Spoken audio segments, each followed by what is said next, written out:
Eto mga sir, mayroon tayo isang ito troubleshoot na Honda Click 125. Problema nito mga sir, palyado. Kapag uminit at yung palya niya kapag tumakbo ng 20-30, doon lumalabas yung pagkahagok. Palyado, kumbaga. Kilometer yan, malaki na. At naging solusyon, pinalitan ng pump. Ikpan mo ito. Ito. Pinalitan ng pump. Ito yung box nung nakalagay dyan. Hindi siya original, aftermarket. At ito yung pinagpalitan na original. 35 PSI daw ito. Tapos pinalitan na. Totally sa 35 PSI, pasok na pasok pa yan. Goods na goods pa yan.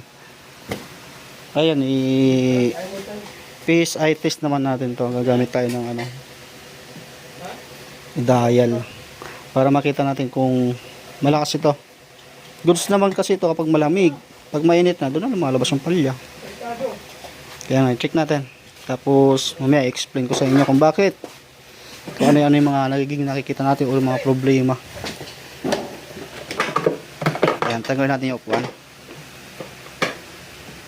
Kapag pumalya, isa rin sa problema natin itong fuel pump.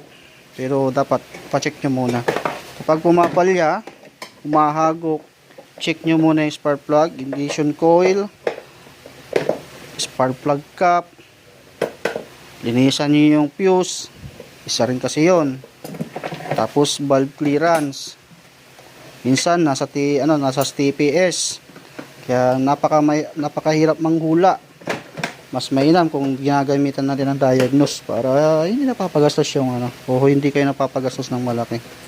Kahit kanyo na aftermarket yung binili yung pump, may presyo pa rin yan. May pakita ko sa inyo. I-diagnose natin.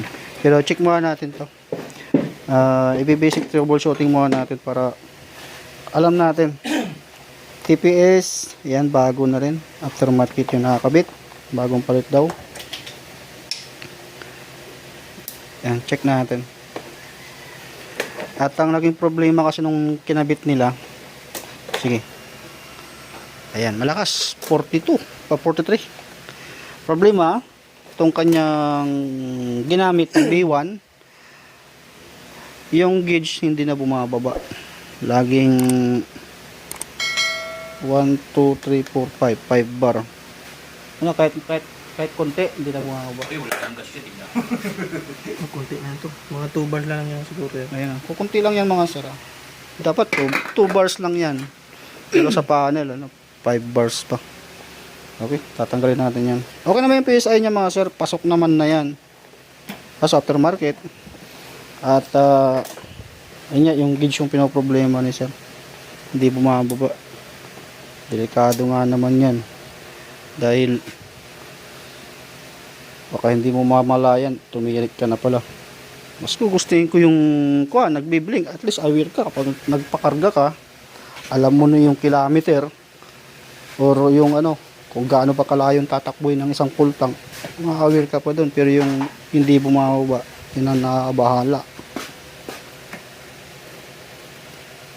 Check muna natin. Pero ang gagawin natin dito mga sir, lilinisin natin yung fuse. Tapos sasalangan natin ang diagnose, i-valve clearance natin, i-check yung kuryente. Yan lang yung gagawin natin dyan. Sa makina, malabong gagalawin yan dahil goods naman. Hindi ko naman siya nakitaan ng may problema sa makina. Hindi naman siya maingay. Yan, TPS bago.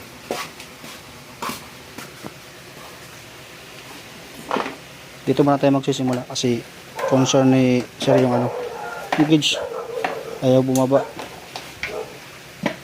Laging puno. Unlimited gas. Kahit saan ka pumunta, kahit sa universe, hindi ka universe 8. Pwede nga, hindi nauubos, Hindi na uubos.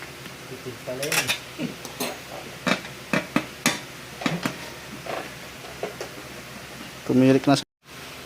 Okay, tanggalan natin yung pump niya mga sa. Ito yung pump. Try mo kung magka... Eh, Ayan na, pinagkaiba. Iba yung ano, to. Tong floater, magkaiba. mas malalim. Tapos, dito sa ano, iba. Kaya ang gagawin natin, tatanggalin lang natin yung pump nito, transfer natin dito. O di kaya, ito lang yung tatanggalin natin, ililipat natin dito. Kasi concern floater, hindi gumagana. Yan, para kahit paano, itong pinakataas ay bago na lang. At yung pinaglumaan, goods pa yan, itago na lang nisa. Kunin mo lang to. Kunin mo lang to, ilipat mo rito. Yung floater lang. Yan, tanggalin mo dito. Tanggalin mo yan. Para gumana. Tapos after natin yan, check tayo ng valve clearance. Tapos linis fuse. Diagnose natin. Doon pa lang makikita nyo na sa ano, sa pagsalang ng diagnose, makikita na natin doon kung ano yung problema. Dito, buuin mo to. Buuin mo to. Ito, tanggalin mo. Yan, transfer lang natin yan. Tanggalin natin yon, lipat natin. Doon. Okay, ito mga sir, naikabit natin yung floater ng stock. Nilipat natin dito. Ayan o, kita nyo. Pag-iwaiwalay na natin. Ito yung ano, ito yung bago na aftermarket. Tinanggal natin. At tinanggal natin sa original. Pinalit natin doon. Dahil mas malakas nga yung PSI niyan. Yan ang gamitin natin. Pero ito, pwede pang gamitin yan. Dahil same issue pa rin. Kahit nagpalit ng pump, yung issue, hindi naman nawala. Ibig sabihin, hindi sa fuel pump ang may problema. Bukod doon, andito pa yung ibang problema ang gagawin natin. Yan, makikita naman natin yan after natin mag valve clearance at salangan natin ng ano, ng diagnostic tools. Titest tayo ng ano, ng TPS. Sa diagnose makikita natin yan doon sa ano, sa yung TPS makikita natin doon sa diagnose. Kasi kahapon meron kaming dalawa same issue, palyado. Ayun, nagpalit lang kami ng TPS. Okay na. Tapos reset. Ayan, binalik na natin. Tapos sunod natin yung valve clearance naman. Okay, dito tayo sa part ng head. Dahil i-check natin yung kanyang valve clearance. Tapos check din natin yung rocker arm kung baliktad o hindi. Kasi isa rin yan sa minsan nababaliktad na pagpapalit yung intake saka exhaust. Makikita nyo naman dito sa gilid I saka A naman sa baba. Silipin mo kung mayroon. Kung I sa taas. I. Okay, sige. Top dead nyo muna. Doon na kayo mag top dead. Tapos ayan na. May guhit naman dyan. Tapat nyo sa may tornilyo. Dito, ito. Ito, tapat nyo dyan. At glowing nyo to. Gumagalaw yan. Yan. Sa aking paghipo ng rocker arm, parang tukod. Hindi siya standard na sukat. Isa rin kasi yan mga sir na once na tukod, pagka uminit, umapal ya. Kaya sukatan natin. 10, ang isusukat natin dyan, 10 saka 24. Ano, pasok? Wala. Okay, sakto.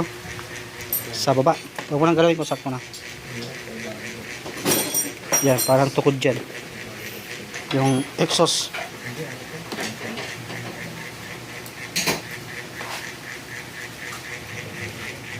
Makikita niyo yung sukat niyan mga sa loob ng U-box ninyo. Compartment. Ha? Wag. See, adjust mo. After natin dyan, dito naman tayo sa kuha naman sa battery. Linisan natin yung fuse tapos diagnose natin. Pakita ko sa inyo yung, ano, yung reading ng TPS. Okay, short video na natin yan. Exhaust lang yung gagalawin natin. After natin yan, dito na tayo. Okay, short video na natin yan para hindi na umaba yung video natin. Makikita nyo yung size standard sa U-Box. Valve slash nakasulat doon. Makikita nyo 1024. Okay. Okay, nabalik na natin yung kubo ng head. Dahil tapos na tayo nag-valve clearance. At ayan, nalinisan na nga na yung fuse.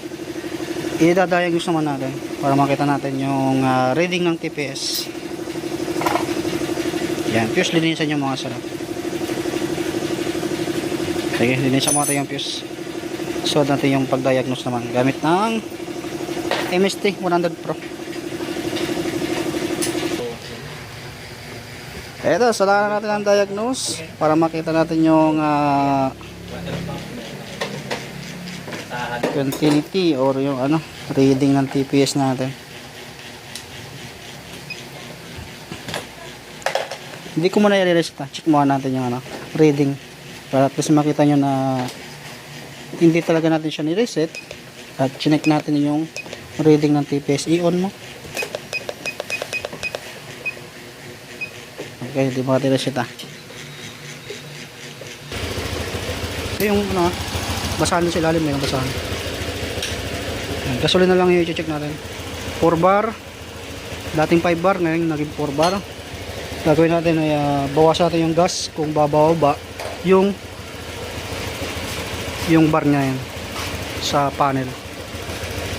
Dahil sa nahanap naman natin niya yung kanyang problema sa palyado, TPS lang ang tinutukoy sa parameter, ibabalik daw ni sir sa pinagbilad niya dahil may warranty raw. Kaya iba nagtatsaga sa original na kahit mahal, at least sure ball naman yung pisa. Okay, bawasan natin ng gas. Ayan, 4 bar, dating 5 bar naging 4 bar kasi ni-repair natin yung kanyang fuel pump. Bawasan naman natin. Makikita natin doon sa panel kung sa 4 bar na yung kanina ay magbabawas. Kapag once na nagbawas, ibig sabihin goods na siya.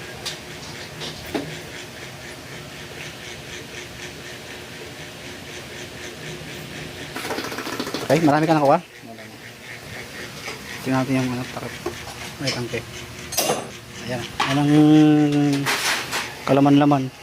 Buksan natin yung kanyang ayan ayan. Nag-blink na siya. Ibig sabihin, goods na.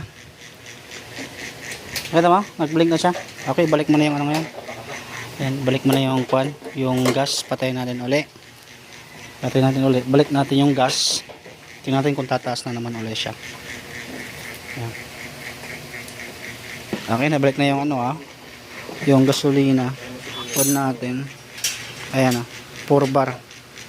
Kaya ibig sabihin, yung ginawa natin doon sa kanyang pump ay success siya. Goods na goods. At doon naman sa concern sa palya ay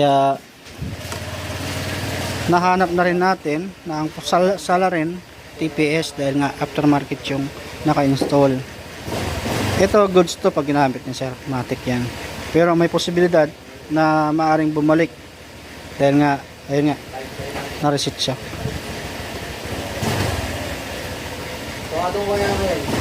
Okay, kaya dito na natapos yung video natin. Ngayon alam niyo na kung sakaling ganito yung naging problema ng motor ninyo, huwag kayo kaagad basta-basta nagpapalit ng pump. Pa-PSI nyo muna. Kung wala kayong pang PSI, gusto nyo yung mga troubleshoot ng sarili nyo, ibara nyo yung daliri nyo. Sa pagkakabara nyo ng ganyan lang at sumirit ng mas malakas, goods yan.